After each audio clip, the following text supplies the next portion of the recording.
Yo, what is going on, guys? Welcome to another RuneScape news coverage video. Shifting tones from last video, we're now going to talk about something exciting that is more information on the Dragonkin Labs with the latest live stream. So without any further ado, let's jump right in the video. Let's go. Cats is the illest. What you talking about, Willis?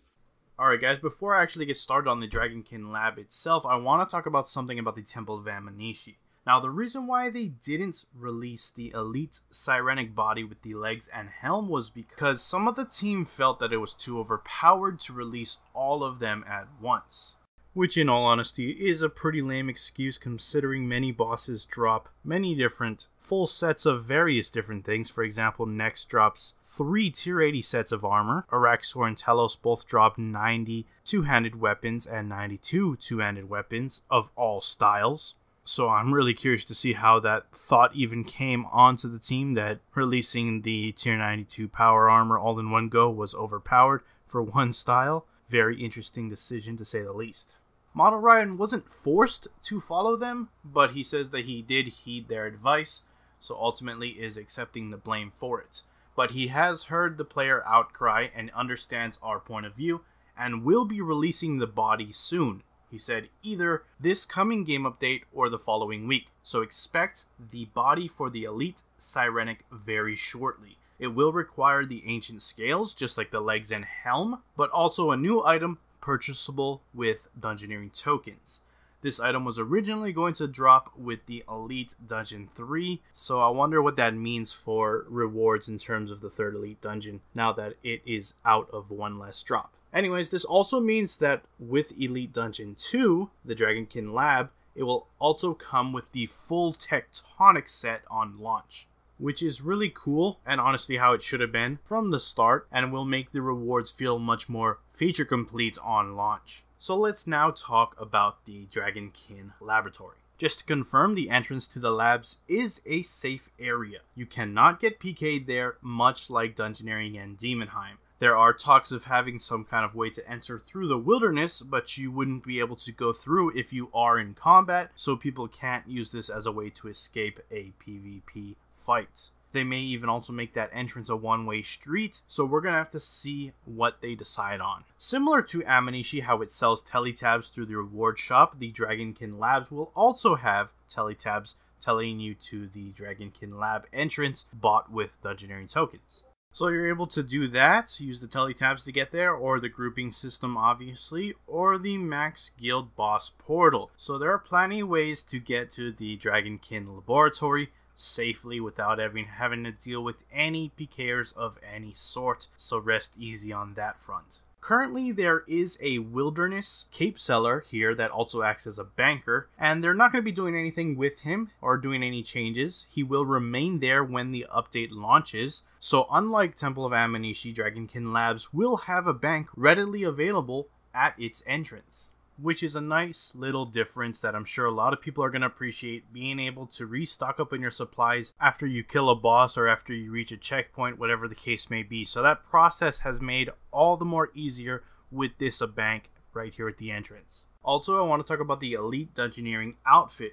Originally, that was planned to be released with the third Elite Dungeon. However, it will be made available through gameplay with the launch of the Dragonkin Lab. It's going to work like all other elite skilling outfits. You collect the fragments from doing the skill, and then you'll be able to craft the parts of the outfit through invention. Model Ryan also said gaining the fragments for the outfit will be at an increased rate if you're doing elite dungeons. Obviously, you could still choose to do normal dungeoneering to get those fragments for the outfits, but ideally, if you're trying to go after that outfit, you're going to want to be doing elite dungeons for that increased rate. Now let's shift gears and head on over into the Dragonkin Lab and talk about some unique things regarding the various bosses that you can fight in the encounter. First up, Astalarn. I've talked about this. This is the first celestial dragon. Aside from getting to see her again, we get to see a look at the arena she's in, as well as a size comparison of us to her, and she is fairly big, I'm sure you've noticed. She also has several new animations that weren't really shown off, but were talked about, apart from standard dragons, which in time all dragons will eventually have when they get around to reworking the rest. She has both a left and right claw attack, a left and right tail swipe attack, a bite,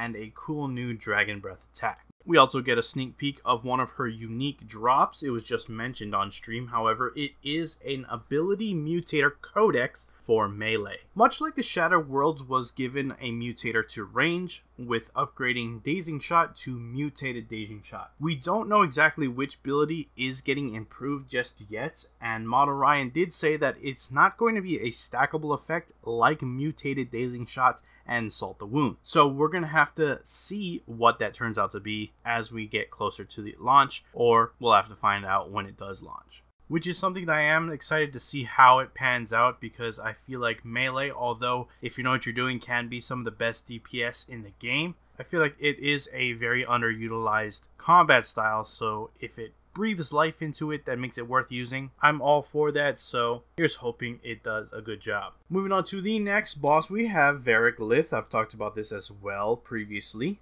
but not much else was really shown about this boss in all honesty, but we do get a sense of his boss arena, which is really big, especially compared to Astelarn's boss arena. Other than that, we don't know a whole lot. It was shown briefly that Vera Cliff does have 600k HP, so you get a sense of how much damage you gotta do. And Model Ryan mentions that there are all new animations made for this boss that are different from KBD, and KBD will eventually be remodeled to be a variation of the Vera Cliff model. Although they look very similar, Vera Cliff is a more graphically impressive model compared to the older KBD model. Vera Cliff still does deviate from the model of KBD in some ways. They are subtle, but they are there, similar to how the Sanctum Guardian does have subtle differences from Claudia itself. I know that's still not enough for some people, but it is what it is. I'm still waiting to see how the fight actually pans out, because that's what I care about the most.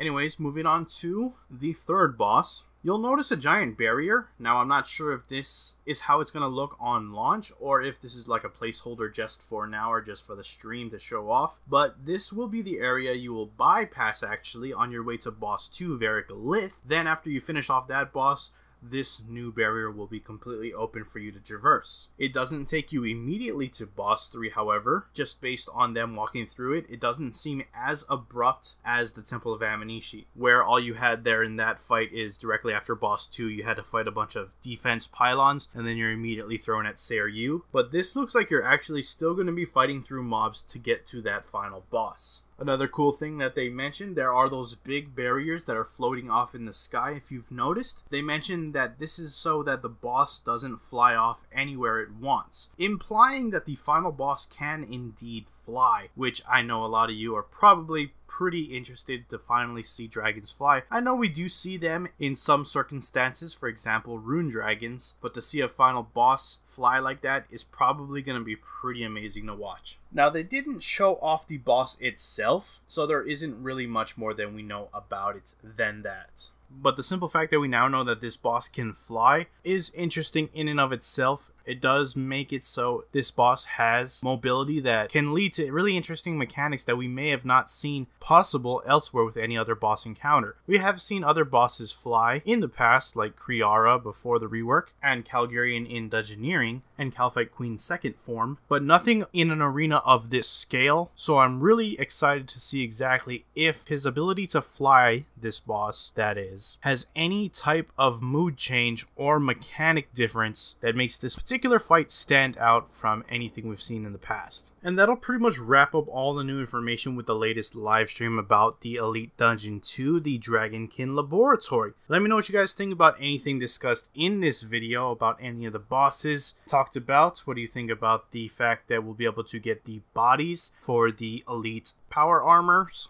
earlier than previously thought, as well as elite skilling outfits, or the Dungeoneering one specifically, as well as the melee ability codex. What specific ability do you think it's going to improve, and is this improvement enough to change the way we look at melee? And the potential that the final boss has with this release. Do let me know those thoughts down in the comments below. I'd love to hear what you guys can come up with, as always, and I'd love to be part of that conversation. That being said, I'm going to wrap up the video there. If you've enjoyed it, please hit that like button. If you are not subscribed yet and you want to stay up to date on all things RuneScape related, then hit that subscribe button. Anyways, I appreciate you watching. I am out. Peace.